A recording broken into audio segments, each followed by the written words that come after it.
Jesus anointed at Bethany, the king who came to die. 6 days before the Passover, Jesus came to Bethany, the home of Lazarus, the man he had raised from the dead. There, a dinner was prepared in his honor.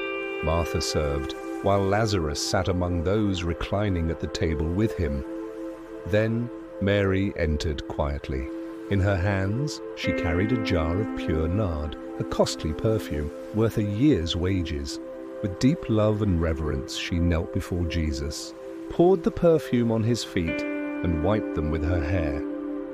The fragrance filled the entire house. But Judas Iscariot, one of the disciples, the one who would later betray him, objected.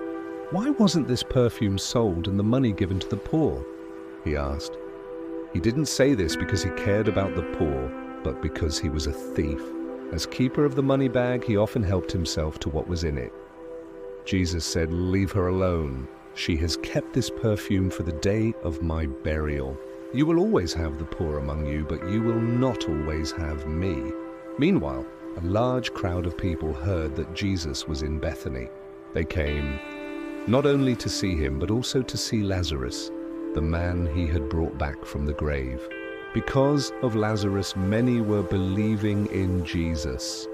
The chief priests, threatened by this, began to plot against Lazarus as well. The triumphal entry. The next day, crowds gathered for the festival in Jerusalem. When they heard that Jesus was coming, they rushed out to meet him, waving palm branches and shouting, "Hosanna! Blessed is he who comes in the name of the Lord. Blessed is the King of Israel." Jesus found a young donkey and sat on it, fulfilling what had been written. "Do not be afraid, daughter Zion. See, your king is coming, seated on a donkey's colt." At first, his disciples didn't understand what was happening.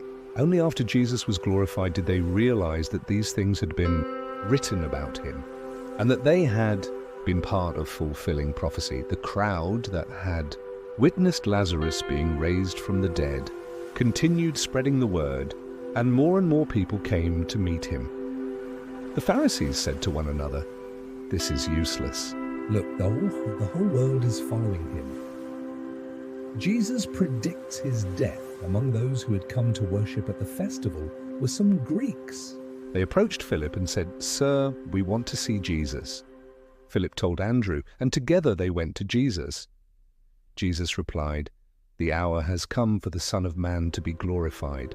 Truly, I tell you, unless a grain of wheat falls to the ground and dies, it remains only a single seed. But if it dies, it produces many seeds. Anyone who loves their life will lose it, but anyone who gives up their life for my sake will keep it for eternity. Whoever serves me must follow me, and where I am, my servant will be also. My Father will honor the one who serves me." Then his voice grew heavy. "Now my soul is troubled. Shall I say, Father, save me from this hour?" No, it was for this very reason I came. Father, glorify your name. Then a voice came from heaven saying, "I have glorified it, and will glorify it again." The crowd that stood nearby heard it. Some said it was thunder. Others said an angel had spoken. Jesus said, "This voice was for your sake, not mine. Now is the time for judgment upon this world. Now the prince of this world will be driven out. And I, when I am lifted up from the earth, will draw all people to myself." He said this to show the kind of death he was going to die. The people questioned him, saying, "We've heard from the law that the Messiah will live forever. How can you say that the Son of Man must be lifted up? Who is this Son of Man?" Jesus answered, "You're going to have the light just a little while longer. Walk while you have the light before darkness overtakes you. Whoever walks in darkness does not know where they are going.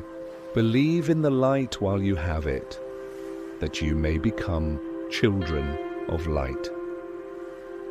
When he finished speaking, Jesus withdrew and hid himself from them. Unbelief and faith even, after all the miracles Jesus had performed, many still refused to believe in him. fulfilling the words of the prophet Isaiah. Lord, who has believed our message? To whom has the arm of the Lord been revealed? Isaiah also wrote, He has blinded their eyes and hardened their hearts, so they cannot see or understand. Lord, turn, and I would heal them.